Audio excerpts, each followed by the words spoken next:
Génération FM. Generation FM, the best radio. Génération FM. mbokk yi ñu ngi leen di jaajëfal yéen ñi nga xamante ne rek yéenay scotché sur la 93.4 léegi nag di leen dalal rek ci suñu émission gi ñu dippee nañu ko wax mbokk yi rek ci lépp li nga xamante ne rek mbokk yi ñu ngi ciy waxtaanee tey nag ci émission bi dañ ci taataal di déglu ñëpp ngir ñu mën kaa wax mu jëm kaw ñëpp daal di ci déglu ngir mu mën a am ab solution mbokk yi rek di leen fàttali à la présentation qui di Esther Mbengue tey nag dama ñëw seet si ay ndaw yu am jom ay ndaw yi nga xam ne nag ñu ngi yëngatu ci benn mbir gi ñuy dippee di slam mbokk yi rek di wax ci di seen président moom mi nga xam ne rek mooy le président mi ngi tudd Papa Amadou Ndiaye Coly mi ngi woowee ñu koy ne PANC donc moom rek mooy seen njiit chargé collectif bi nag di Sira Gassama moom nag nee na li nga xamante ne rek mooy surnom la reine du sud ñu leen di jaajëfal bu baax a baax Papa Amadou Ndiaye Coly ñu lay nuyu di la bàyyi rek ngeen nuyoog mbokk yi. waaw ñi ngi lay fay di nuyu ñëpp ñu ñuy seetaan. ci émission bi ñu dippee nañu ko wax tey ji yow yaa nekk njiital ki nga xam ne mooy jiite lii di Slam donc rek ñu bàyyi la tamit nga expliquer wax li nga xamante ne rek mooy Slam. waaw ñun dañu nekk benn mbootaay boo xam te ñu ngi koy woowee Slam O léegi bu ñu laajtee lu tax Slam O Slam bu ñuy def maanaam benn art oratoire la beneen bi mooy o mu ngi koy wax ci olof ndox maanaam lu tax ndox bu di jógee ci kaw ñu koy wax taw ndox boobu tamit dafay génne loo xam te ne abondance dañ koy maanaam lu bëri léegi bu ñu jëlee Slam o boobu noonu day doon ñun dañuy def Slam ngir wane suñu abondance baataan yi ñuy wax maanaam moo yi ñuy wax et tout ça donc ñu choisir tur boobu noonu Slam o ba tey ñu ngi fëpp en fait ci Ziguinchor di jéem a xool nan la ñuy ñaaxee ndaw ñi ñu dugg ci li ñuy wax Slam. nga nekk njiitum ci Slam o bi ngay wax donc tey nag ma gis ci mbooloo mi gis ci ay góor ay jigéen Papa Amadou rek ñu bëggoon rek nga wax ñu Slam naka la sokkeekoo fii ci Ziguinchor.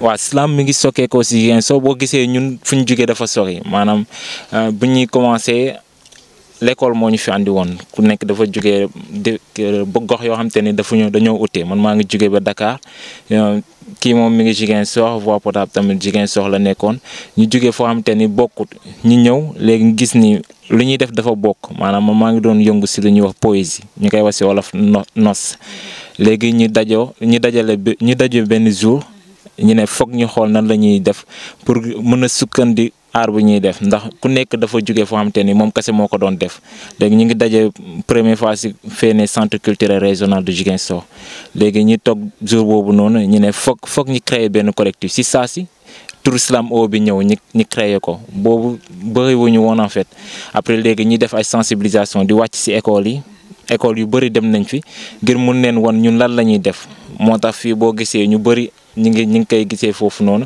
te it dañu dem alliance française tamit ñu fay def ay atelier moo am ñoo xam te ne dañuy intégrer alliance ñu leen jox ñu leen di former tout ça donc noonu lañu def ba collectif bi tey mu mën a élargir wu nii. léegi rek may bàyyi chargé collectif bi Sira Gassama Sira la reine du sud pourquoi le choix de la reine du sud. je suis de la Casamance. di la bàyyi rek nga nuyoog mbokk yi. maa ngi nuyu waa Génération FM di leen jaajëfal di leen ne merci beaucoup de nous avoir invités dans votre émission c'est un honneur pour nous voilà. Le plaisir est partagé. En tout cas. Donc vous nous dites la reine du sud parce que vous êtes. De la Casamance du sud là où le Slam est haut. Et au cœur.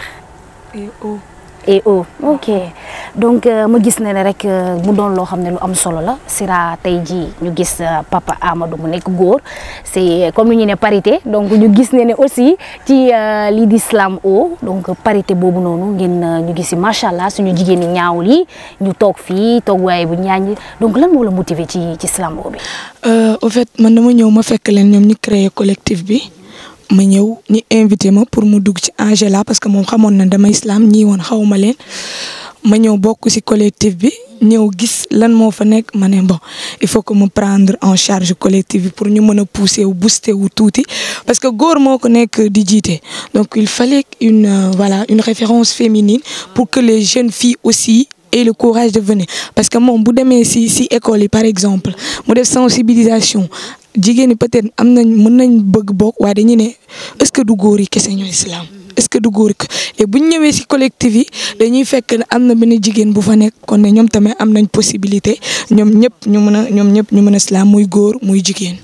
ah yow loolu bëgg naa la déjà rek tu as pu parler donc aider aux jeunes filles comme suñu genre yi tey xam nga ne tey bu benn Amadou ñëwee sama classe war ma wax ma ne waa xanaa kon góor yi kese la mais aujourd'hui on comprend que y a une bravoure ci jigéen et tàccu leen jigéen nag da ngeen war a tàccu lii daa jar tàccu bu leen soxal da ngeen war a tàccu voilà donc ñu déglu rek mu wax ñu ne am na ñu jugee Dakar kon ci seen biir am na ñi nga xamante ne dañu jugee yeneen localité parce que buñ ko constitué ay étudiants lañ à part élèves yi ay étudiants lañ donc sûrement am na ñu jógee Diourbel am na kenn ku jógee Tivaouane Dakar waa Pata waa Ziguinchor la waaye waa Diouloulou la am nañ jógee Bignona comme lui voilà donc c'est une rencontre en fait et tout le temps dama koy wax slam c'est un art de partage on se rencontre et on partage comme aujourd'hui. d'accord xëy na nag mbokk yi yàkkamti ngeen ñi naan slam waaye xoolal tuuti rek ma ne on donne l'honneur aux dames voilà da ñuy may nga mosal ñu tuuti rek ci seen cas-cas yi. bàyyi ma tànn benn xale waaw mu mosal la ci waaw. Amina jëlal micro bi nga woon daam yi lu ñu mën du góor yi kese ñoo nekk ci collectif. D'accord, ok.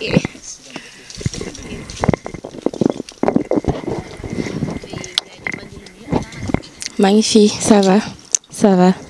d'accord donc Amina rek comme yaa ñuy war a mosal ci xorom bi defal ñu ko cas rek donc mayel ma rek auditeurs internautes yi ñu mën a xam déglu tuuti ci bi ci Slam bi. Slam, l'homme de ma vie, c'est un homme qui malgré ses doutes et soucis me couvre de passion et d'amour. Beau oui, il est beau, mais comme tous les hommes, il adore l'amour cruel. Man je l'ai vu, je peux même pas vous expliquer. Man waa ji dama ko gis sama xol bi di naan vëpp ma daal di ko woo balaa mu ne cëpp ay waay gone gi daf ma sëpp. S'il fallait décrire mon amour, je remplirais le monde autour. Si je vous disais ce qu'il me dit, non, xaaral ma bàyyi ko foofu. Il est, par son regard perçant, clair comme l'eau de l'océan, simplement innocent. C'est un homme qui, malgré ses doutes et soucis, me couvre de passion et d'amour. Beau, oui, il est beau, mais comme tous les hommes, il adore l'amour cruel. Man, je l'ai vu, je peux même pas vous expliquer. Man waa ji dama ko gis sama xol bi di naan vëpp ma daal di ko woo balaa mu ne cëpp ay waay gone gi daf ma sëpp daf may neex ma naan ko jàkk ma naan ko yaay kuy baaram bay sama xol di ma woon lu ma mësta gis su ma déggoon wolof tàggal la say maam waaye t'inquiète ça ne m'empêche de te dire je t'aime en ce jour où le rouge et le noir s'en mêlent je te dis je t'aime et que même si le temps se consume que le monde se décline tant qu'il y aura en toi et moi entre nous je te le dirai le redirai salam alaikum. Oh là là, ça c'est génial, ça c'est super. Actuellement, je vois suñu góor yi ku ci mel ni Javier kontaan na xel xamal rek nag waxuñoo ak yow ak lui di reetaan ci el bi parce que c'est eux qui gèrent donc la digitalisation donc jàppale na waxul ak yéen donc ma chérie nga ne sa xol daal sa reen xol kooku lay wax. waaw moom lay wax. yaa ko déjeel yooyu noonu. maa ko déjeel. bu doon février ma ne xëy na ci Saint-Valentin bi noonu nga ko ci xam naa ba nga ko yee muy garaaw noonu non man dama kontaan sax instant actuellement nii su ma paree sax nga jox ma ci clé ba waroon jox ko sama alaaji bu gën maa inshallah xaw a sàcc ci clé gis naa ay luy di reetaan xam naa ne moomuñu ko te tam ñu ne nga jox leen ci clé bu leen ko jox de garder ko inshallah d'accord donc rek mbokk yi comme ni ngeen ko gisee loolu nag dañu ne cin bu naree ne bu baxee xeeñ léegi nag nañu bàyyi suñu góor yi parité la ñu wax nañu déglu nag suñu wër waaye la belle voix donc ça il faut que bu jigéen bu waxee rek dañu war a sentir ne là c'est donc yow rek ñu bàyyi la rek nga xoolal ñu suñu benn góor bu jantal bu xool rek lu ñuy may ci cas rek oh là là Ibrahima Halilullah Ibrahima maa lay jaajëfal. waaw ñu ngi lay fay di la nuyu bu baax. ñu ngi lay fay sax. Ibrahima jarul nga ñuy charmer xoolal ñu kenn charmer nañu ba pare jarul garaaw li jarul charmer ju de xam nañ lépp. waaw xam ñu ngi lay jaajëfal bu baax a baax. ñu ngi lay fay donc rek comme ni ko suñu soxna si mayee rek wax ñu mbirum amul yëngal xol yi di ñu bégloo donc rek yow may ñu rek loo ñuy may ci slam ba. Slam. Si je te dis que moi aimer toi, moi poser toi sur cœur moi et toi cœur moi sur moi. Ok, en bon français. Si je te dis que je t'aime, que tu t'aimes de ma pensée, certainement tu me diras menteur comme toutes les filles. Mais je préfère te dire que je t'aime tout court pour toujours, partout je parcours comme court un policier devant une bande de bandits. Banda en tant que croyant du banditisme, un œil sur un recueil.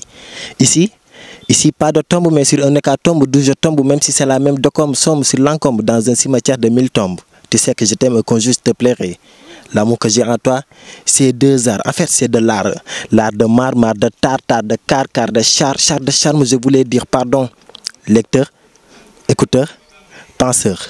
Comprenez la manière dont mon cœur en peut croire à l'ample brillant de cet amour à 1000 cieux où je meurs. Et le seul médicament que j'ai, c'est peau contre peau, lèvre contre lèvre, vie. Vis-à-vis ta vie et ma vie, je veux que tu lis ce poème écrit par un ami qui veut devenir plus qu'ami. Vie. Vis-à-vis de ce que tu dis, pardon. Mais si je t'avais dit des dires qui m'ont dit t'ont surpris, t'allais en aucun cas dire des dires qui vont dans le sens des autres dires et les problèmes se multiplient. Ô toi ange danse qui danse dans la forêt danse, ô toi pensée pensant sur la pensée des penseurs qui passent, permets-moi de te dire que je t'aime. Je t'aime par tes yeux curieux qui bientôt vont être frieux. Regarde comment elle marche. Tikit, tacat, pas besoin de faire la course avec la montre qui se montre en haut tout en faisant tic. Tac, oui, c'est tic-tac. C'est tic-tac qui se répète fait de moi un bête à tête dure qui n'achète que de la joie d'un cœur qui fait boum bam, imitant le rythme des tam-tam d'une belle dame à chaude dame que je la madame. Salam alaikum. Wow. Mais attends, Ibrahim, yow Amina ngay tontu wala? Non nañu waxante dëgg ay amour wax na yow tamit mu nekk moom de. Nga de? Il se pourrait mu nekk moom de. Non amour il se pourrait on a compris. Parce que déjà rek yow seulement daa nekk ci ginnaaw ñu comprendre nañ le message. Non yow ko may noonu tim tam ak xaw ma ndax non c'est tellement extraordinaire. donc moom daal daf la kaa jox yow dama gis ne yow da ngay defante. donc ku la dóor da ngay fay. waaw fayam dóor na la benn rek yow foog nga fay ko delloo ko. wante ne ko yaa ko gën a bëri. Voilà donc c'est tellement joli de voir parce que tey jii comme ni nga koy waxee rek slam te dama dégg benn mot quand il dit slam ngeen tontu ci suuf ne slam donc qu'est-ce que cela signifie. nit ki su ne slam genre slamerie en général pas le public slamerie en général dañuy tontu slam. dañ ko nekk dañ koy déglu au fait genre sorte de langage entre les slameurs wala nit ki mën na que le slam s'enflamme slamerie wala public mën na que le slam berce nos âmes ñu déglu yow lan nga nar a wax genre sorte de code la entre slameurs. ah ouais bon kay moo tax décodé ko moom. wala nuyu la sax. ngeen ma ci. Voilà donc waaleykum salaam parce que quand nous entendons slam xam nga dañuy ne salam. Il y a slam comme nio, maintenant on dit slam. Il y a une différence. Ouais, il y a une différence parce que boo gisee écriture yi sa bokkul salam ça écrit S-A-L-A-M alors que le slam c'est S-A-L-A-M. Il y a pas de E, il y a rien. Donc ce qui veut dire que le mot ça vient plus en anglais.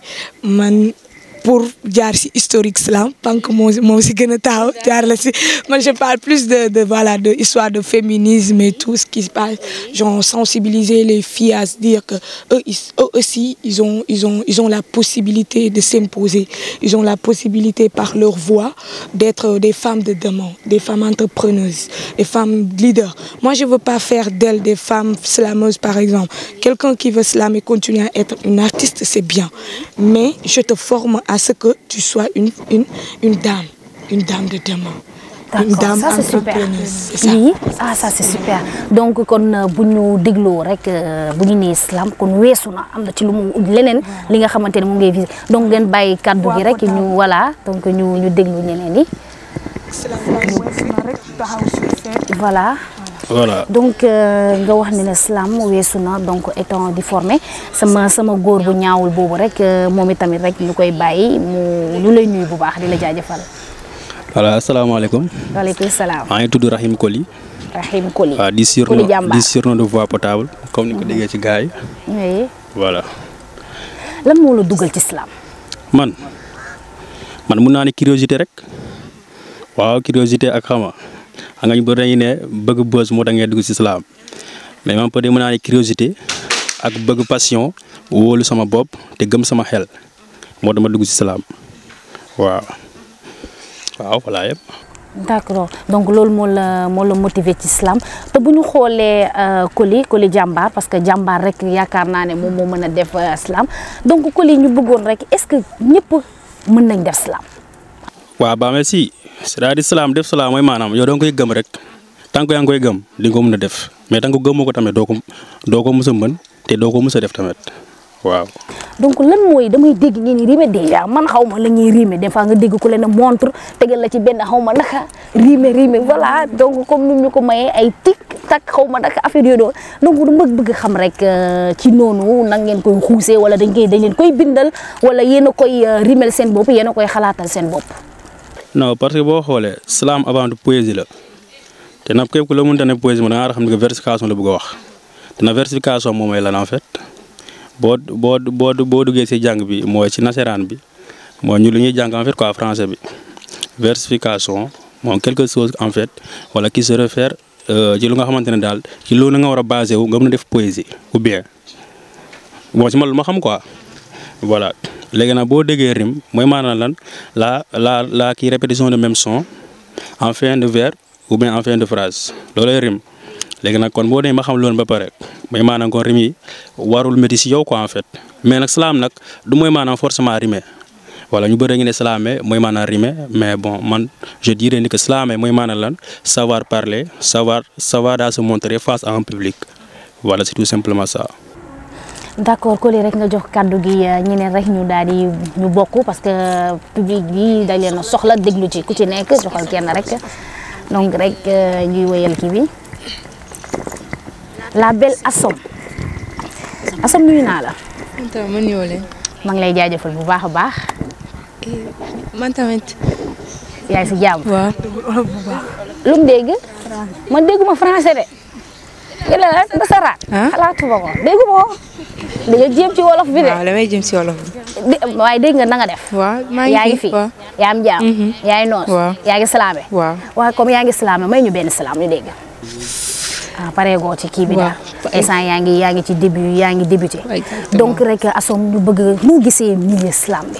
Islam ben milieu introverti là waaw milieu où on peut dire ce qu'on pense où on peut s'exprimer déclamer ce qu'on pense et ce qu'on peut dire. Notre société on décrit notre société, on dit les mauvais pas et les bons pas dans notre société, on parle de tout et de rien. Ben, on se libère de tout. Ah bon, on se libère? Ouais, non, attends, j'ai pas compris. Vous dites on se libère. Naka ngeen di mën a libérer wu ci islam da ngay expliquer. Nee naa dégg ma tubaab. Donc surtout suñu maman yi leen di déglu jeunes yi déggul nasaraan quand vous dites on se libère vous parlez de quoi nan xaaral sax maa ngi laaj maa ngi jéem yaa ngi may jéemloo ay nasaraan naka ngay ne dañuy libérer wu daal ci ban anam.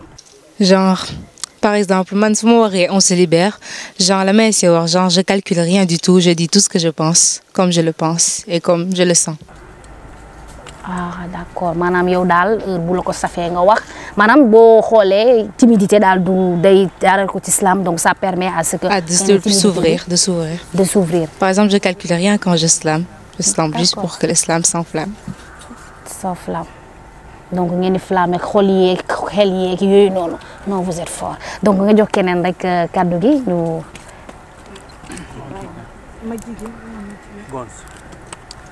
ma jigéen kii ma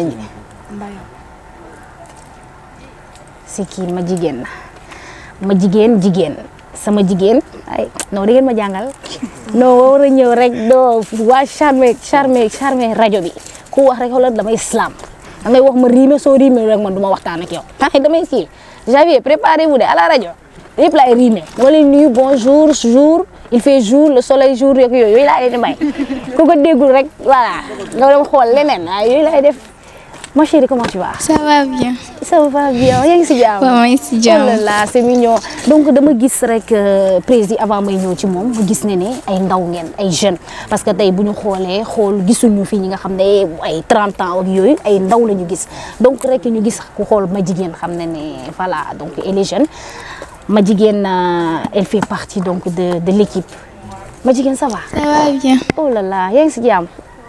Yaay noos. ma jigéen ñu bëggoon rek nga wax ñu yow ci islam lan moo la motiver ba nga bokk ci groupe islam.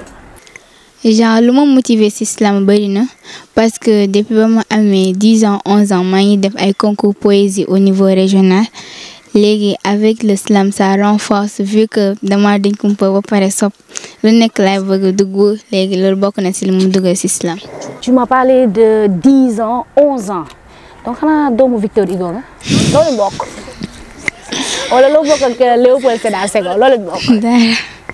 donc bi nga nee depuis 10 ans te ko xam ne loolu c'est un peu très jeune donc nga nekk ci milieu mais attends damay dégg ñu ne les slameurs déjà boo leen di rimer mais est-ce que école en France vous êtes fort en français en fait. oui tu sais normalement yéen versification moom da ngeen ko war a naan moom. matière surtout français matière littéraire yi. ok. donc rek ma ñëw laajte di la jaajëfal bu baax donc ñëw rek prési parce que comme ni ma ko waxee laajte ko question boobu parce que quand on parle d'islam parce que li ngeen di rimer c'est du français même daanaka sax am na ñi nga xam ne dañ koy def wolof te ñii boo xoolee ay ndaw lañ muy yéen ñëpp ni ngi nekk ci ay bancs l'école di jàng donc ci français bi ngeen di utiliser ni ngeen koy rimer est-ce que en classe aussi ça joue le niveau. bon forcément ça va jouer ndax boo gisee dañ nekk à l'aise ci langue française bi ndax islam. maanaam base fu muy jógee noonu ak révolution islam bi yooyu yëpp France maanaam ak grand corps malade léegi boo ñëwee ba fii dañuy nekk à l'aise xale yi nii yëpp ngay gis lu ñuy bind lu ëpp français la mun naa ne ñu siy bind wolof ak beneen langue bëriwul sax kon français bi la ñuy gën a lii te dañ ciy nekk à l'aise forcément day am résultat si lu ñuy def boo mënee génnee mooy nu mu ko waree dissertation du la jaaxal ay textes de question yooyu noonu yëpp du la jaaxal am noonu la fa demee. d'accord donc rek ci wàllu nasaraan kon day doon maanaam yéen bind defoo leen islam pour def wala waxoo leen islam pour wax mais am na li nga xamante ne benn niveau donc kon bu muy def parce que ñu bëri tey jii dañuy fonne ne rek islam xëy na dañ leen di bindal texte wala dañ leen dafa am keneen kuy defar lépp jox leen comme genre poésie comme bu ñu gisee ay Victor Hugo Léopold Sédar Senghor donc lu ñu bind muy mel ni rek kuy ñëw di def récitation wala bokkul ak. non bokkul sax boo gisee ñii ñëpp maanaam. bëgg-bëgg bi la dafa am xalaat bu ñu am bëgg ko jàllale ñëpp ñi xam si dara moo tax ñuy bind donc nekkul ñoo xamante ni maanaam dañ gis ne lii nii rek ñi dem jël keneen loo xam te keneen moo ko wax ñi ñëw bëgg kaa wax nit ñi dafa di loo xam te dañ ko xalaat de ñu bëgg kaa jàllale ñi ñi dégg ko donc pour ñu jàllale ko ñi ñi xam ko foog ñu wax ko maanaam foog ñu slamé ko ñi ñi mën kaa dégg ñu xam ne waaw kii lii la bëgg a wax fii lii la xalaat ci lii la sentir ci lii tamit. donc loolu kon mu am lu am solo mbokk yi rek di leen fàttali yéen ngi ci seen émission gi ñu dippee nañ ko wax di leen fàttali rek tey dañoo ñëw ci ndaw ñi nga xamante ne rek ñoo yore benn kuréel gi ñu dippee slam o ñu nekk ay ndaw yu ci yëngu ci ñoom nag la ñu nekk tey seet si leen pour permettre ñi nga xamante ne ay ndaw lañ ay jeunes sincèrement am na ñi nga xam ne bëgg nañ l'islam mais xamuñu narka ak nan lañ koy defee ñu bëri foog nañ ne dafa métti waaye nag ñoom ñu ngi xamal leen ne rek doonu lu jafe donc ñoom rek lañ fi nekkal di leen ko fàttaleel rek président ñu jox keneen rek kaddu gi.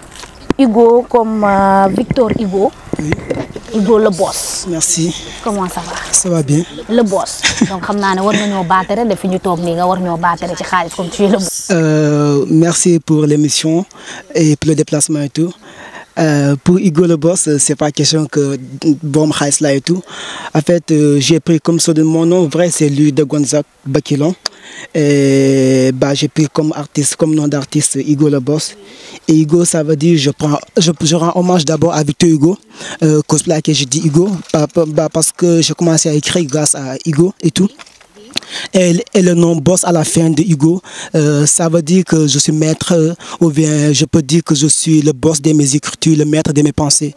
Cosplay que je dis Hugo pour rendre hommage à Victor Hugo, et le boss pour montrer aux gens que malgré tout, je reste le maître de mes pensées. Hugo le boss. Tu nous as parlé de Victor Hugo, nous voulons savoir sa maman là, ou alors Ok, bah, comme j'ai l'habitude de dire aux gens souvent, Hugo, Hugo c'est l'un des hommes que j'apprécie le plus au monde.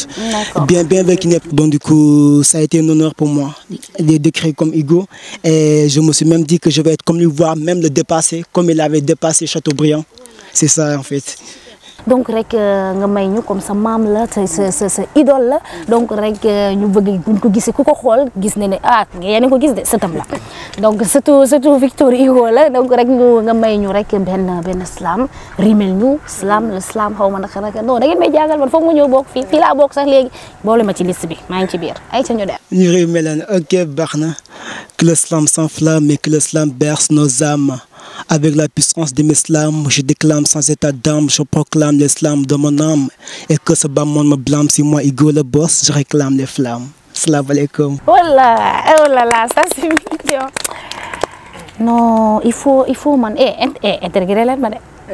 Il faut man ma dem rajo ba commencer di len wax da ngeen ma wara jangal tuti su moy commencer bonjour air bi makoy xëccat déloké commencer pour wax normalement ça c'est tout ton ça sera tout ton problème ouais pour wax normal loolu la bëgg air la bëgg diko rouler da ngay doser en fait ça fa bokku ci ñun tu vois da ko tam non xam nga lecture bi sax on lire ça dañuy fogone da nga nek di islamé à la fin alors que yow li nga tam lolu kessé la comprendre bo commencer islam rek bo commencer c'est fini wa bo commencer islam ba nga ancrer islam je sais pas comment dire non seulement sa façon de parler ça change ça change ce problème tamit man dama am problème wax ak sama loxoy sumay wax même sumay waxtaan normalement ak nit yi mais utiliser sama loxoy def ni manam ay ni neko sur scène mais ko tam manam dañuy ne yaangi manière ak yoy non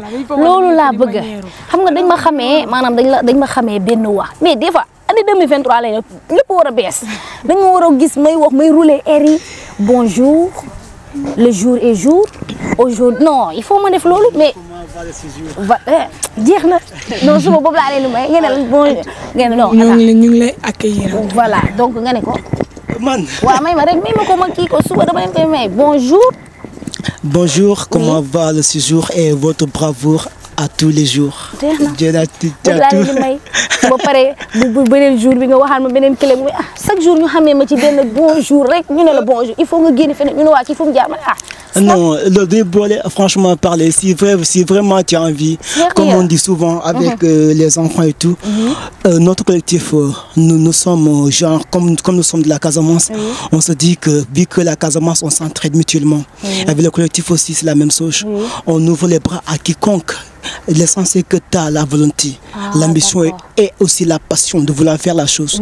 On t'accueille à bras ouverts. Donc, suma le déglo, amul khadji, amul sen. Non, non. Dans tout qui nga xamantene amna la volonté de vouloir rek yene ngi ci biir. Parce que si tu entends le mot collectif, ça veut dire que ça parle de tout le monde. On n'exclut personne. Que ce soit un homme expérimenté ou un homme débutant. Ça veut dire que tu as l'amour, on t'accueille. Comme Dieu accueille les gens au paradis, c'est comme ça qu'on t'accueille pour te forger, te montrer que malgré la déception de la vie, que malgré les intempéries, tu as au moins dans ta pensée une certaine philosophie de pouvoir développer le monde à travers ta parole, à travers la lecture, à travers ton texte et tout autre. C'est ça. Donc, nous bayé la kenen na kaddu gi jambar na ko Ricardo. Comment ça va? Ça va yo. Yaa ngi am jàmm. Sant Yàlla. Donc Ricardo yow tamit da nga bokk ci collectif bi parce que sans que je pense la belle elle m'a dit bu xamal ne ma rek à travers donc de Slam O ça vous permet donc de vous libérer donc rek Ricardo ma lay laajte ci biir kii bi est-ce que timidité c'est facile pour mu atteindre leen jaaw leen. Bon, en fait, l'islam, comme mon ça nous permet de libérer certains sentiments qui se trouvent au niveau de nos cœurs. Parce que c'est comme un chant de cœur, quoi. Oui. Parce que, comme par exemple, tu peux tomber amoureuse d'une fille et sans pour autant avoir l'audace d'aller lui parler, quoi. Oui. Donc, à travers l'islam, tu peux écrire un texte et le déclamer. Par la suite, peut-être, elle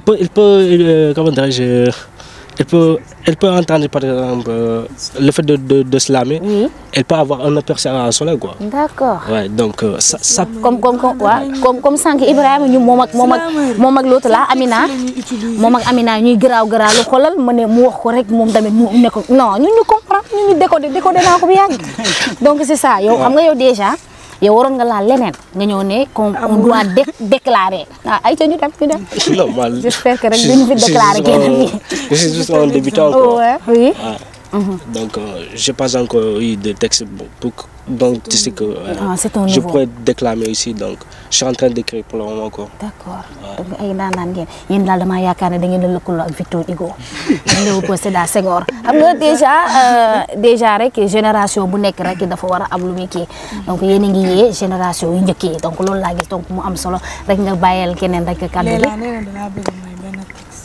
Léla man ngeen di tu me donnes ça là su ma demee rek kii ko rajo bi Javier préparez-vous am ngeen problème lii préparez-vous Izi Kaza am ngeen problème damay islam léegi ay bonjour yi nii fala xalaatuma ko damay islam nga ñëw rek rimé ko nga ne ma sànq sax lan nga ma waxoon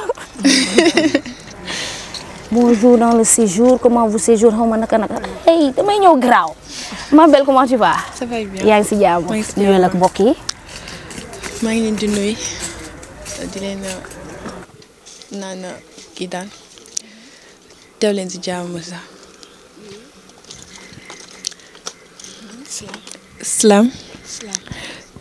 Maman, mon étoile, ma vie, celle qui me rend ravie. Tu es ma force, mon courage, celle qui pour tout m'encourage, celle qui d'affection me voit là. Je voulais te dire merci d'être toujours là. À chaque instant, à chaque moment, tu es le meilleur modèle dont je pouvais rêver étant enfant. Merci de m'avoir élevé en temps plein. Merci pour tous ces fois où je me suis plaint, pour les caprices qui te submergeaient du jour au lendemain. Merci d'avoir choisi le mieux pour moi. Et même si je ne te le montre pas souvent, je serais perdue sans toi. Merci d'avoir été là depuis mes premiers jours et de m'avoir comblé d'un infini amour. Tu es la maman la plus adorable, celle que j'aime, ma confidente, ma moitié, ma vie, mon emblème. Je ne pourrai jamais te remercier assez pour tous ces moments passés. Tu as fait de moi ce que je suis aujourd'hui. Je t'aime du jour comme de nuit. Je te le dirai encore et encore. Ta fille t'aime très fort. Oh, ça me touche. Donc, au moins, non, je ne me correct. Parce que déjà, sans que je suis gars, ma charme, qui dit ay waxu amour. Ngeen déclarante ci souf mais yow au moins da nga nek ci temps parce que déjà mois de mars là. Déjà on est au premier, elle a compris l'esprit. Déjà on parle donc pour dédier à nos femmes et particulièrement aussi à nos mamans, à nos braves donc mamans. Non vraiment content na. D'ailleurs je suis pas une maman mais je suis fière te xam naa ne ñi lay déglu donc suñu yaay yi content nañ. Et pourquoi le choix donc de cet slam? Bien, c'est grâce à notre prof Monsieur Ndeye. Je m'exprimer au moment du tal que ma ñëw fi alliance amna collectif fi nek slam.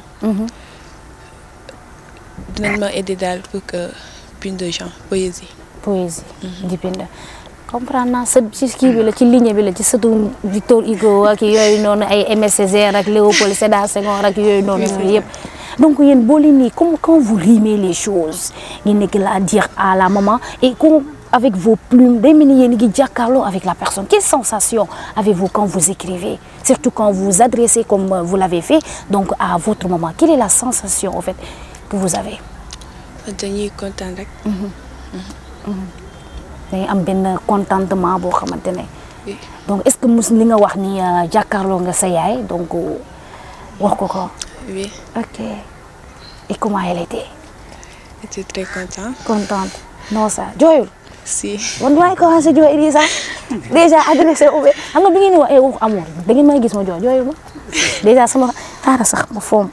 Tuuti rek. Amoy mouchoir foofu. Mais xam nga bi ngeen wax ay wax amour, may wax ay Ibrahima di doxanante fii ngeen garaaw jooylu ma. Mais quand il a parlé donc de la maman donc rek mu am solo ñu la ciy jaajëfal nga joxaat keneen rek cadeau bi. On donne à Angélique si possible. maa ngi lay jaajëfal bu baax a baax. Doro jaajëfal nag en fait je tiens vraiment à vous remercier de votre visite aussi. Oui. Ça a été aussi une immense honneur pour nous de pouvoir exprimer ce que nous avons à dire aussi. Oui. Et di wax askan bi tamit leen yégal tamit si li nga nekk tamit. Oui, aussi c'est un plaisir pour nous de nous faire entendre aussi. Oui. Et surtout de partager nos mots. Oui. Et nos sens aussi. Oui. Donc nga wax lu am solo xamal leen rek kon jaarale ko ci islam am na ay mots yi nga xamante ne moom ngeen ni bataaxal la daal. maanaam message xam naa ne déggoo olof yi bataaxal man dégg ma français de. Ok. Oui. Donc day message maanaam ci li ngeen di def nekkul rek maanaam bind pour bind mais am na but. Bon, en fait pour l'islam, bon, on ne fait que dénoncer. Parce que dire aussi ce qui pour moi je dis que l'islam c'est tout l'univers. Okay. Donc ça exprime tout. Oui. Que ça soit dans la justice. Oui. Les femmes. Oui. La vie quotidienne aussi. Ah, OK. Donc yéen ngeen nekk ay ndaw di dénoncer maanaam ci li ngeen di bind am na li ngeen ci wax. Et ça me permet d'exprimer et de dire ce que nous avons. D'accord. Parce qu'au début pour moi bon, j'avais l'habitude d'écrire. Mais je ne me faisais pas entendre. À la fin, je me demandais est-ce qu'il y a un sens d'écrire et qu'on t'entend plus. Oui, oui. Et du coup, je me suis renseigné, on m'a dit qu'il y a un collectif en place pour lequel on peut au moins exprimer ses paroles, ses mots. Et ça m'a plu aussi de venir exprimer aussi ces mots et de me faire entendre aussi. Donc rek nga wax rek mbokk yi comme yàgg nga di bind li nga xam ne benn bataaxal comme yàgg nga bëgg di déglu ko yow ban dénonciation nga war a am loo xamante ne rek di nga ko wax. Bon, en fait, pour moi, je parlerai aussi de l'écriture et surtout aussi de mon art aussi. Ok, d'accord. Donc amoo rek loolu ñu may benn cas salaam ba xaw a garaaw la jël ci ay une présentation parce que là je dirais que c'est une présentation que j'ai eu à écrire aussi en exprimant aussi mes parents aussi. Ah, ok. Ouais. D'accord. Slam. Diatta. Oui, je suis de Diatta. Diatta des champions de la tribu de Kassa. Arrière fils de Sibandité de Biro Diatta. Fils d'Asmane et de Mandara Diatta. Je suis éduqué de la poésie qui m'aspire avec ses avec réclame ses terres. Je suis descendant de la poésie qui me réclame comme nom MLD. Et si ce nom vous semble un peu subtil, alors retenez bien l'encre de la poésie. Waouh, ça c'est super. Diatta. Petit-fils de l'autre là, Aline Sitoé Diatta. Diatta Ndiaye. Day way graw de. Non, xaaral rek dinaa fi kii balaa ma fi génn fii yu bëri dina ñëw donc rek d'accord donc rek ñu lay jaajëfal ci Diatta. Donc rek nga may joxaat keneen rek kaddu gi. La belle Amina. Comment ça va? Ça va bien. Yaa ngi ci jàmm? Oui. Yaa ngi jàmm bu baax? Oui, ça va. Slam. Ah, su ma nee slam ka ngeen ne ma salam? Slam. D'accord. Amina rek ñu bëggoon rek nga wax ñu li nga xam ne rek moo la motiver ci collectif bi ngeen dippee Slam. Ah, collectif bi moom d'abord j'ai vu Panky et Hugo me trouver en classe pour informer qu'il y a un collectif à l'Alliance. Quand Pank a fait sa présentation, j'ai aimé. Et le premier jour, je suis partie à l'Alliance. C'est comme ça jusqu'à aujourd'hui.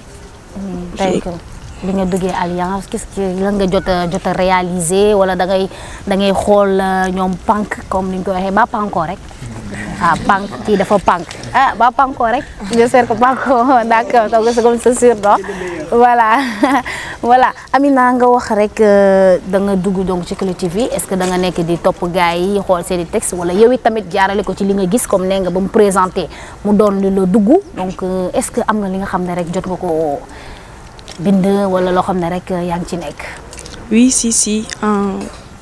Mais gisee ñu bind moi aussi j'ai écrit des textes.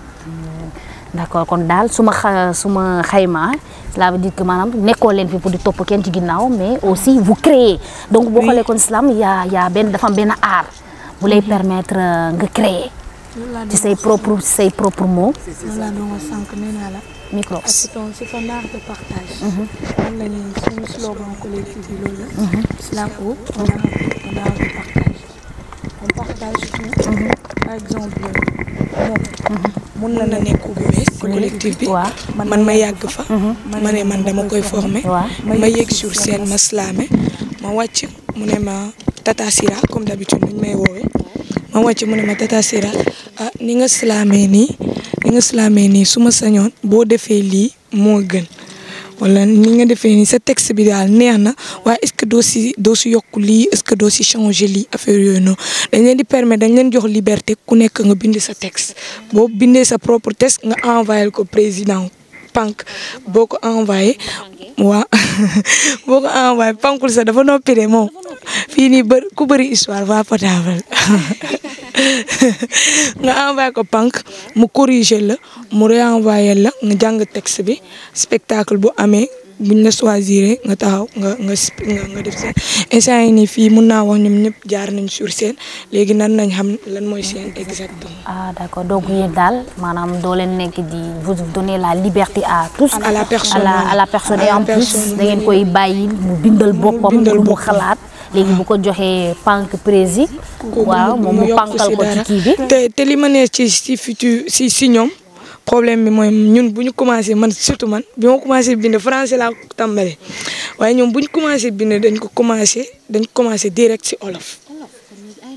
dañ commencé direct ci olof parce que dañ gis ni da ngay exprimer en français ñu bëri bëgg nañ islam waaye booy wax français ñoom dëgguñu français ça waaw léegi lan mooy man je me dis que léegi jot na ñu bind su suñu langue locale ko par exemple Angela mun na slamé si créole man damay dégguma soose bu baax waaye damay jéem a slamé si soose donc ñoom commencé nañ bind dañoo ñëw rek commencé bind te boo gisee nu ñuy déclamer yàgguñu sa si collectif bi yàgguñu année bii lañ ñëw buñ defuñu 5 mois Amina moom décembre la ñëw. décembre ak bii nii ñaata mois la te def na ñaari spectacle léegi voilà donc pour vous dire que. ñaari spectacle ci depuis bu mu tàmbalee ci décembre ak léegi. waaw ça du spectacle mais def na ñaari scène ça veut dire taxaw na sur scène mu am public mu déclamer ci kanam ñooñu noonu voilà. donc rek Sira la reine du sud tey jii nga yaakaar ne tey. jotul ngeen ñi dem dugg ci école yi comme ni ngeen ko doon defee sensibiliser parce que ku si mel ni suñu genre yi jàng nañ bu ñu génn am suñu bac. xam nga bac ngay taxale donc boo xoolee les gens disent que français bi dafa doy waar le niveau surtout le niveau est faible te tey boo leen demee ba ñu gis ne élève nga nekk di jàng boo xoolee la majorité tey élève lañ am na tamit étudiant c'est très difficile de voir quelqu'un qui t'écrit un texte mooy waral dissertation ay HS rek. dafa bëri hors sujet parce que on peut pas.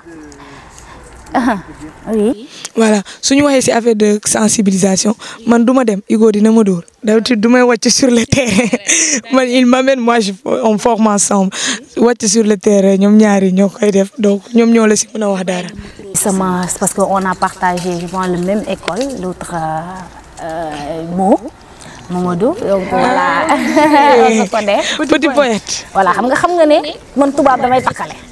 déjà rek fexe rek bu xawi sama sutura. voilà ay olof lay lakk war a bonjour naka du ma defati kii de France day xaw compliqué da may kii olof dem rajo bi slam. rajo rek slam. olof bi. moo naka di la ziar. di la jaajëfal ziar kañ am contentement bu baax. gën la kontaan yow. yaa si jaaw. sant yàlla kay salaam. waaw salaam. tey moo rek nga wax ñu rek nga mbokk yi di leen déglu donc lan moo waral tey ca teewaay ci collectif bi lan moo la ci motiver lan moo la ci dugal. en fait di leen nuyu bu baax di leen jaajëfal di leen ne merci beaucoup pour émission bi en fait man j'ai connu l'islam grâce à celle-là quoi Reine Mère ki toog noonu sa wet bi may def 4e daf ma doon woo mu may jàppale mu xamal ma nan la ñuy bindee poème ma commencé bind ay poème di dem ay concours poésie parfois ma fay daje ak ay slameur léegi ma dem ba man mi sax ma ne il faut que man it ma commencé def bind ay texte islam di ko ma commencé benn jour ma dem concours centre culturel ma daje fa ak ñoom voix potable ñu ne ma dañuy créer benn collectif fii nii Ziguinchor di ko ma dem ma intégré quoi. ci noonu nga intégré. waaw donc rek bu ñuy faral di déglu ay poème d'amour laa ko xamee woon loolu moom daan naa ci taqale bu ñuy waxu mbëggeel moom da ngay gis ñu ci sawar je t'aime comme le poisson non sérieux non comprendre ngeen. non j'espère que yow ba ngay tàmbalee ci lan nga tàmbalee sa premier ci li ngay souvenir ci li nga xam ne moom nga njëkk a bind. en fait bi may njëkk a bind j'ai écrit sur la jeunesse. la jeunesse. ça c'est fort yow bindoo waxu mbëggeel. non bindoo sa copine bi je t'aime comme le poisson qui aime l'eau kii yooyu bindoo loolu. soo man ma jëlu kër de. non yow bàyyi garaaw li moo koy dëggal yow Ibrahima kii leen ba Ibrahima waxee laa xam ne yéen ñëpp seen premier texte mbëggeel ngeen war a d'accord léegi yow si sa premier texte yow ci lan nga ne jeunesse. donc bu ñu mënee may rek ñu déglu ci li nga xamante ne bataaxal bi nga wax kii bi la jeunesse. cey fi ñu jëm sunu Sénégal fu mu jëm réew maam Maodo réew maam Bamba kenn xameetul dëkk bi cey xalaat la ni fii dëkk maam Bamba la ay taalif lañu fi bàyyi woon jom fu la kerse lañ doon sagoo ñooñu sangoo suuf tey jikko yi daal di soppeeku daa mel ni léegi boo tuxul naanoo bokkoo. wallahi bu fekkee ni génnee saxaar sama gémmiñ mooy dëggal sama ngóore dama ni nañ ma woowee asukombe kenn royatul maam yu baax yi kenn xameetul maam jaara yi Xadija yi Aycha yi doon nañ ay Pauline Mariam yi kenn waxatul seeni mbir daa mel ni léegi ku sa awra génnul doo feeñ télé oui Saly est devenu Bollywood des appartements privés sur le boulevard Hollywood nuit d'énergie sur des réseaux tout s'affiche tout s'exhibe mais tout n'est qu'un prix de like une jeunesse soif de vie xalaatuñu seeni ëllëg seeni doom tu nekk une histoire de soir la patience piétinée la volonté camouflée l'ambition n'est guère dans nos regards wallahi ici tout est négligé Sénégal de am fi iPhone 11 gën na moyenne 11 tout n'est qu'une question de buzz des promoteurs qui promeuvent la sexualité sur les places publiques te kenn du sañ a wax moo tax ma ne leen la jeunesse n'est qu'un passage amer qu'elle soit plonge escalade cette façade malgré les latitudes. Dès lors qu'elle t'interpelle, grimpe les latitudes les plus rudes, ne t'en va pas sans la certitude, sinon c'est la solitude. Ta créativité est source d'essence, on dit souvent qu'elle est docile à la connaissance. Pas de négligence malgré les indifférences. Aux jeunes, si tu savais à quel point la jeunesse est si courte, écrire-la parler franchement. La jeunesse n'est qu'une fleurie, sois fier qu'elle te soit fidèle. Malgré qu'elle est trop belle. Salaamaaleykum. voilà oh là là salaamaaleykum non xam nga lan moo ci gën a neex ah surtout boo leen di daaneel ñu ne salaamaaleykum. non ça. droit d'auteur ñun ñëpp a na maa fay droit bi maa commencé salaamaaleykum Sénégal yëpp jël. non war nañ maa ko commencé dem nañ fekk ngeen di wax salaam ngeen dem parce que ñëw di wax salaamaaleykum am sama baat bi ne salaamaaleykum ñoom ñëpp jël ko Sénégal yëpp jël ko. nan la fay droit bi. yéen a béyee taal bu wéccu rek non nga ne ko lan salaamaaleykum. salaamaaleykum. mais yow salaamaaleykum ma xool ne boo waree tàmbale la ba nga wax salaamaaleykum mais booy jeexal nga wax salaamaaleykum. non moo ñu gis lu am solo parce que bu ñu xoolee li nga wax message la. yaa ngi jox bataaxal la jeunesse. di leen xam leen ne maanaam yow li nga xamante ne rek moo la jaaxal mooy royukaay nos valeurs. lan moo la gën a tax. xëy na ci motiver ci la jeunesse adressé wu ak sa mbokk yi sa mbokk ndaw yeeg yooyu. en fait suñu xoolee jamono bi instant nu muy dexee Sénégal moo ngi perdre ay valeurs am quoi te ñun ñoo nekk di yàq valeurs yi ñun jeunes yi en fait léegi man en tant que jeune pour samay morom ñu déglu ma moo gën a yomb ñu déglu keneen ti ku ma wax ak ñoom quoi ñu xool. d'accord donc ci sa jaarale ko ci sa rek poème bi nga def di ko dédié ñi nga xam ne rek mooy jeunesse bi am na ñi nga xam ne am na retour maanaam xam nga tamit quand vous dites par exemple vous dénoncez est-ce que ci ñi nga xamante ne mooy ñi ngay wax kàddu yi ndax dañ koy jot maanaam ndax li nga wax nii wax suñuy valeur lii est-ce que ju am na ñi nga xam ne rek doon na ab miroir maanaam ab seetu bu ñu gis seen bopp ba mën a rek soppeeku. effectivement genre. soo gisee sax man buñ ma invité spectacle yi jeunes yi nekk ci laa gën a bëgg a déclamer genre texte yi nii quoi xam nga fépp fi ngay dem tamit ak ñi ngay waxal léegi bu ñu leen invité ci ay jeunes par exemple ñu invité la tey si lycée wala si université xam nga ni seen morom nga fay fekk du coup fa nga déclamer leen genre texte yi nii exactement. mooy message ça boo leen nekkee ci public ngeen profito daal di wax rek ci mais boo leen paree da ngeen ni tekkil li nga xamante ne rek mooy li nga slamé maanaam comme ni nga ko waxee. parce que di laajte rek ndax ça vous arrive de faire un petit commentaire pour ñu mën a xam ne maanaam riimee ñu ko pour ngeen yuuxu mais dañ ko def pour au moins mu am benn njàngat est-ce que dina leen arriver sur scène soo leen paree def genre thème genre commentaire yooyu waa pour sensibiliser. oui mbës naa ko def maa ngi woon séminaire Dakar dama demoon séminaire foofu noonu séminaire AMS quoi léegi en fait ñu wax ni lan moo tax ñu def loolu mais bu ñu wàccee y avait des gens qui posaient des questions quoi. laaj slameur yi ku nekk dañoo gis ni slameur yi fa nekkoon yëpp ay textes yi engagé lañ déclamé léegi ñu laaj ñu tax ñu déclamé loolu noonu ñu wax ku nekk tamit wax lu tax mu déclamé ko quoi en fait. ñun boo gisee ñu koy déclamé parce que par exemple boo xoolee Sénégal à travers TikTok à travers les réseaux sociaux Sénégalu dëmb ak Sénégalu tey bokkut exactement loolu la quoi loolu moo tax. donc ça vous arrive au moins ngeen xaw a sensibiliser laal xolu nit ñi parce que li nga wax lu am solo la ñu la ci jaajëfal nga jox rek sa jigéen bu ñaawul boobu rek ak ay veeram loo bokk Ali Potter ah. ñeme.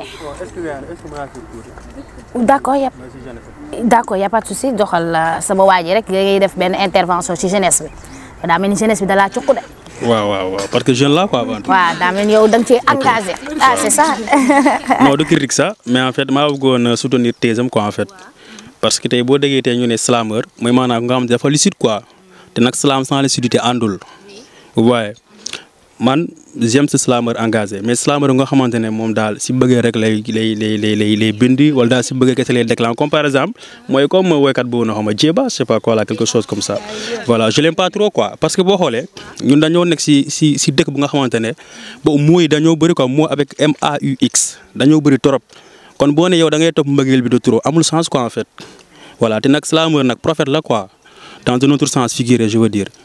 voilà mais fii di nga gis nga xamante ne daal day yeew tak premier texte rek mu kii ko ci amour amul sens te nag tamit ñu bëri dina am tamit ay islam yoo xamante ne parfois da ngay gis nit ki dugg ci islam pour am buzz pour mun a doxam benn booy waaw loolu day am non man damay wax rek loolu ko en fait te pourtant c'est pas ça l'art en fait l'art boo déggee yónnee art.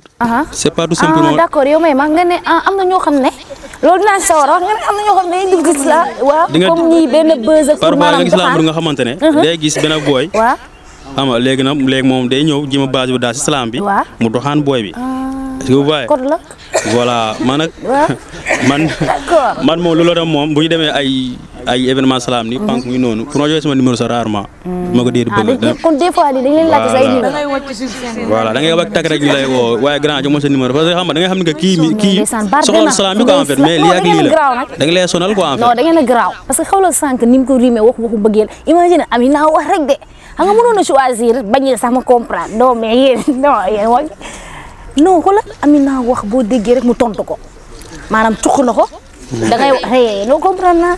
d'accord donc rek ñu lay jaajëfal. voilà c'est en fait ça quoi loolu dama ne leen donc slameur mën na doon tamit imam benn ins. comme mën na doon abbé.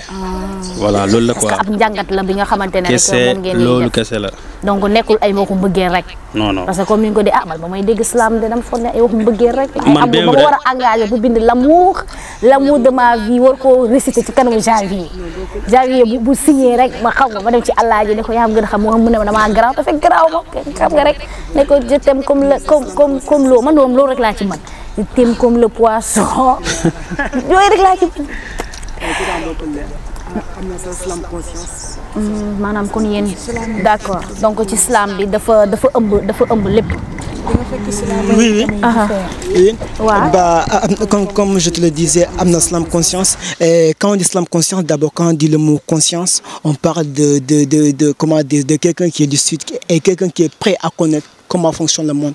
Et nous, en tant que slameurs, c'est pas parce qu'on écrit des textes hyper beaux que les gens disent waouh, qui a non. Mais derrière ces textes-là, il y a des messages qu'on lance, tu vois. Et comme l'autre là l'a dit, le sort pour le dire, avec son texte de jeunesse, il parvient aussi à conscientiser les hommes. Parce qu'il a bien dit que nous sommes dans un monde où nous sommes dans une situation où les gens maintenant préfèrent beaucoup être dans les réseaux sociaux, et faire des hashtags et tout. Et imagine-toi que moi, par exemple, je prends un bouquin, je donne ça à un enfant, à me lire. Je n'ai pas ce temps-là. Et pourtant, j'ai un portable. J'aime ce cadeau-là, tu vois. Mais pourtant, quand on se réfère au passé, on sent nettement que le monde, que je peux dire que le monde était bien sans portable. Parce que quoi, il y a ce qu'on appelle le message par voie postale, les écritures et tout. Et maintenant, vu qu'on a vu que les enfants ont beaucoup plus la paresse de lire les œuvres, que l'islam est venu pour être accessible aux jeunes. L'islam, c'est de la poésie. À toute base, c'est de la poésie. Et c'est de la poésie oratoire. Et comme qu'on a constaté, c'est que les enfants, maintenant, ont la paresse de prendre un livre pour lire. Maintenant, l'islam est là pour slammer et pour être déclamé, que les gens, ceux qui n'ont pas le temps de lire, puissent écouter, comprendre et savoir que le monde peut se passer autrement à travers.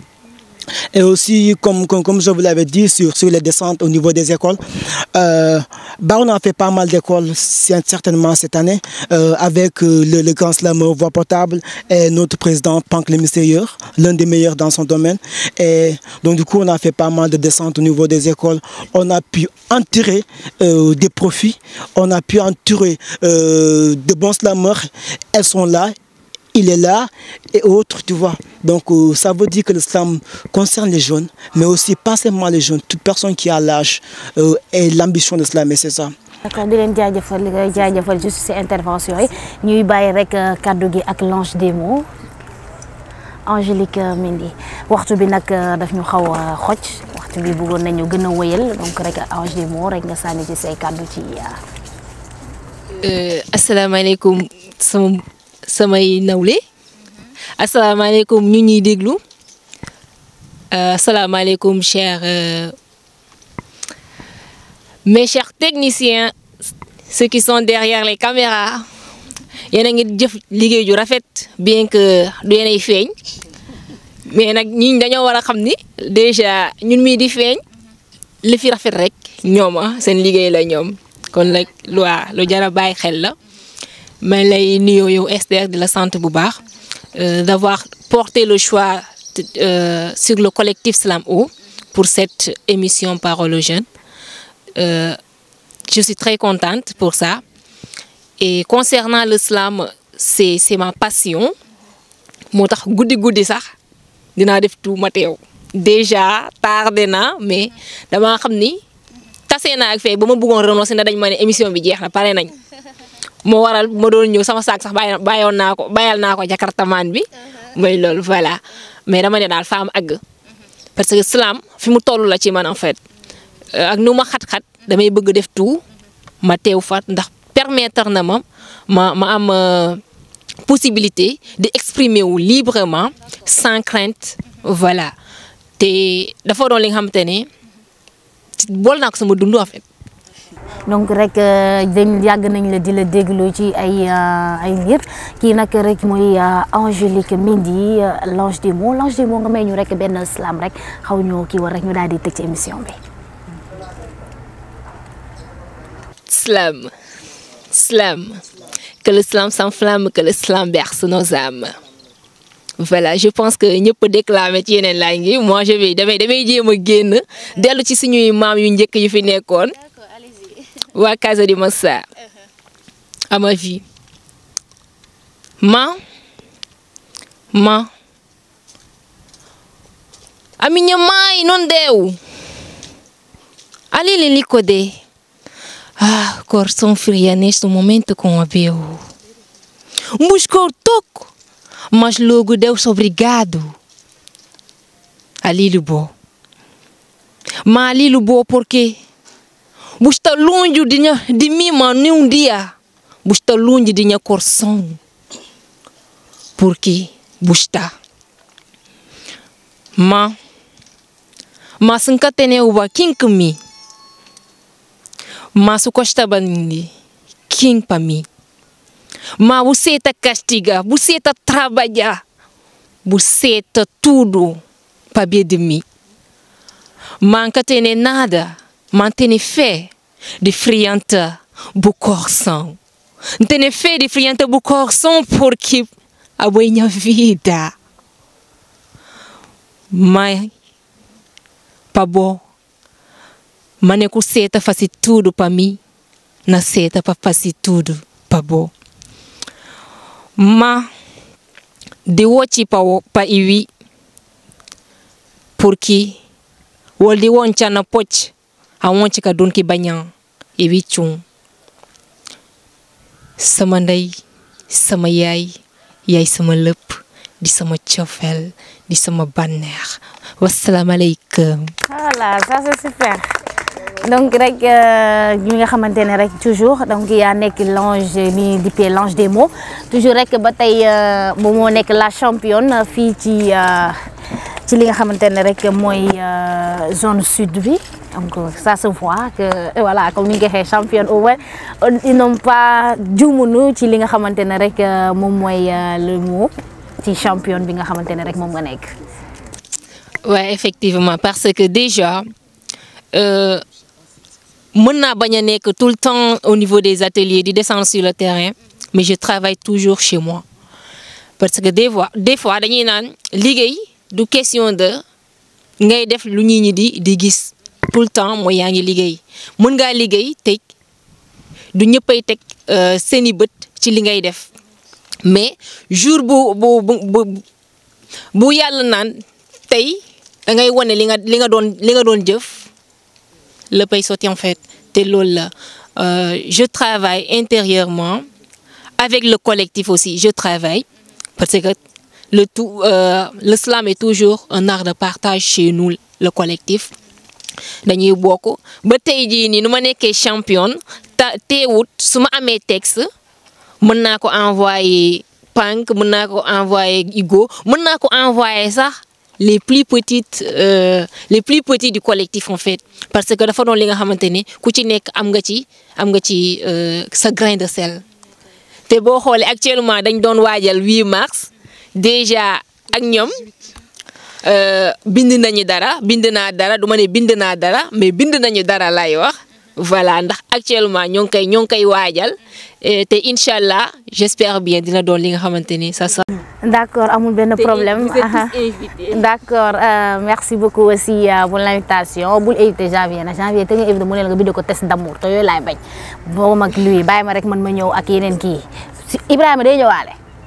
ak Amina non dax leen ay amour la ñuy wax foofu noonu sinon dañuy pare ñi leen di laajte seen numéro te yooyu la ñuy bañ voilà rek ñu leen di jaajëfal bu baax a baax mbokk yi rek di leen doon wax rek seen émission la nañ ko wax tey rek ñuy waxtaanee ci li jëm ci islam fi nga xamante ne rek mooy ndaw yi ngeen fi gis ñu nekk ay ndaw yoo xamante ne rek am maanaam bëgg-bëgg ci mbirum islam ñooy bindal seen i bopp am ay inspiration fu ñu wax nit ñi tee seen gémmiñ kontaan donc rek tey ñoom la ñu ñëwoon a seet si ñu leen di jaajëfal auditeur auditrice ak internaute yéen ñi safoo la 93.4 la radio de toutes les générations di leen jox ak dig daje ba beneen samedi bu neexee yàlla.